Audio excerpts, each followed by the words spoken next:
پستول نکالنے سے پہلے بھی ایسے واقعات ہوئے، ورنہ تو وہ چھڑی سے کام لے ہی رہے تھے، ٹھیک ہے؟ اچھا، اب ادھر آئیڈینٹٹی کا ایک مسئلہ ہے کہ وہ وردی کے ساتھ کیوں آئے؟ ہمارا یہ ہے کہ وردی کا مطلب ہے آئیڈینٹٹی، وہ پولیس کی وردی ہو، وہ وارڈن کی وردی ہو، وہ وکیل کی وردی ہو، یا وہ کسی صحافی کی آئیڈینٹٹی ہو۔ ہمارا مسئلہ یہ ہے کہ ہم سب سے پہلے یہی بات کرتے ہیں، بندہ کو بندہ ویخ لیا کرو، ٹھیک ہے؟ تنو گھوڑے تے گدے تمیز نہیں، اے میرا کارڈ ہے اے۔ اب ہماری جو وہیکلز پر کیا لکھا ہوتا ہے؟ لائر لکھا ہوتا ہے یا پریس لکھا ہوتا ہے، یا اسی طرح دوسرے شعبہ ہے زندگی میں بھی یہ تخصیص کی گئی ہے کہ میں قانون کی خلاف ورزی بھی کروں تو اس کو آپ نے مجھے ہاتھ نہیں ڈالنا۔ یہاں ایک بات یہ ہے کہ جب ایک عام آدمی، ایک عام شہری، ایک عام ناگرک وردی والے کو دیکھتا ہے تو وہ الرٹ ہو جاتا ہے کہ میں نے یہاں تمیز کا دامن ہاتھ سے نہیں جانے دینا۔ اب یہی وائس ورثہ ہے کہ وردی والے کو بھی یہ احساس ہونا چاہیے کہ نہیں، میں اس وقت عام آدمی نہیں ہوں، میں اسٹیٹ کا نمائندہ ہوں، میں ریاست کو ریپریزینٹ کر رہا ہوں، تو مجھ پر ذمہ داریاں عائد ہوتی ہیں۔ اس حوالے سے اب آخری بات یہ ہے کہ جو ان کو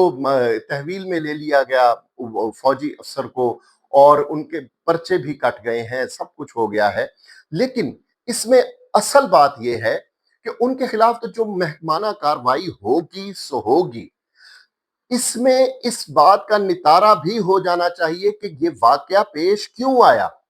ایک فوجی افسر تک فون کال کیوں گئی، جو سویلین ادارے تھے 15 پر جو پہلے کال کی گئی اس پر کیا رسپانس آیا تھا؟ کوئی کٹی کٹا وہاں بھی نکلا ہوگا نا، تو وہ نہیں نکلا، تو پھر یہاں تک نوبت پہنچی کہ فوجی افسر کو کال کرنی پڑی اور اسے آنا پڑا، اسے موب میں یہ کاروائی کرنی پڑی، یا اس سے اس کا جو بھی آپ نفسیاتی تجزیہ کر لیں، لیکن اب اس کا آخری اس میں ہوگا فوجی افسر کے ساتھ کے حوالے سے ضرور کاروائی ہوگی، لیکن جو اس میں ڈاکٹر جدون ہے یا ڈاکٹر آئینہ ہے، ان کے حوالے سے بھی، اور جنہوں نے انسٹیگیٹ کیا ہے یہ سارا، اس کو بھی، اس کی بھی جڑ تک جایا جائے، اور ونس فار آل اس معاملے کو ختم کیا جائے۔ اب آتے ہیں ایک بہت ہی جو دردناک سٹوری ہے اس کی طرف۔ 3 عورتیں قتل ہوئی ہیں، اور 3 عورتیں وہ نہیں ہیں کہ کسی نے راستے میں چھیڑا، کسی نے شادی نہ ہونے پر تیزاب پھینک دیا، یہ بھی نہیں ہوا، کوئی بس میں یہ واقعہ پیش نہیں آیا۔ یہ ایک محرم، آپ اندازہ لگائیں کہ محرم مرد کے ساتھ رشتوں میں یہ وارداتیں ہوئی ہیں۔ یہ اتنی بڑی بات ہے کہ ہمارا جو سوشل فیبرک ہے، ہمارا جو معاشرتی بنت ہے، وہ کس حد تک ڈسٹرب ہو گیا ہے، تہس نہس ہو گیا ہے، اس کی دھجیاں بکھیر دی گئی ہیں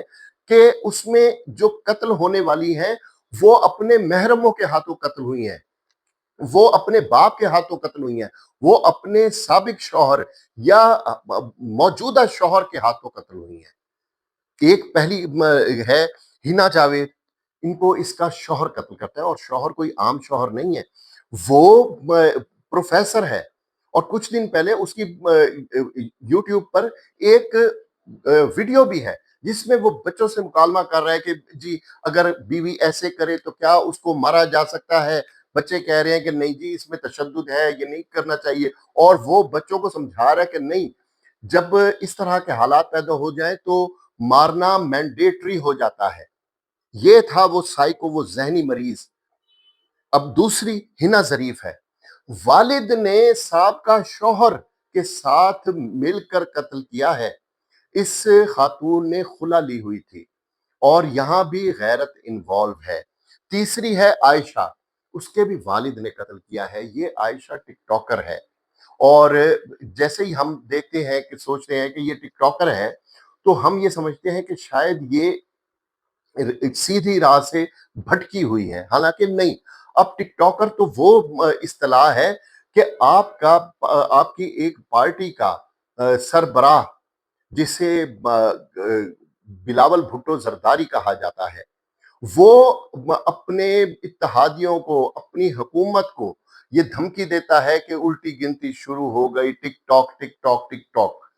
تو اس میں یہ صرف اس بنا پر یہ عائشہ جو بچی ہے یہ قتل ہوئی کہ یہ ٹک ٹاکر تھی، تو اس کے باپ کو غیرت آ گئی۔ تو میں حیران اور پریشان ہو گیا ہوں کہ یہ ہم کس معاشرے میں رہ رہے ہیں۔ جیسے پہلے کہا کہ یہ کوئی راہ چلتی وارداتیں نہیں ہیں، بڑی سوچی سمجھی ہیں۔ اس میں بھی وقت جو پرورش کر رہا تھا وہ برسوں نہیں تو مہینوں اس نے لگائے ہیں۔ حادثہ یہاں بھی ایک دم نہیں ہوا۔ اب والد ہو جو یا خاوند ہو، تو اس وقت ربیع الاول کے مہینے میں ہم سانس لے رہے ہیں، اور آپ یہ دیکھیں کہ ایک خاوند کی حیثیت سے حضور پاک صلی اللہ علیہ وسلم کا کیا کردار تھا کہ اس پر اگر بات کی جائے تو پوری کی پوری کیا کہتے ہیں کہ کتابیں لکھی جا سکتی ہیں، اور کتابوں میں اپنی جو خاتون خانہ ہیں، حضور پاک صلی اللہ علیہ وسلم کی جو ازدواج مطہرات ہیں، جو امہات المومنین ہیں، ان کے حوالے سے کیسے کیسے نہیں وہ کیے گئے، واقعات بیان کیے گئے۔ اور حضور پاک صلی اللہ علیہ وسلم کی یہ حدیث تو ہر بندے کے علم میں ہے کہ وہ ہر شخص جو نافع ہو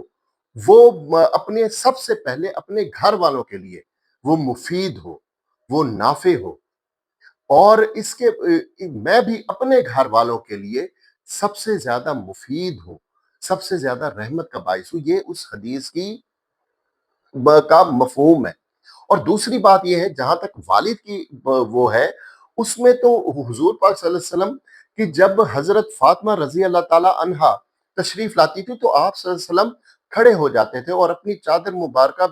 بچھا کر اس پر بٹھاتے تھے، اور آپ کی جو رضائی بہن ہے حضرت شیمہ،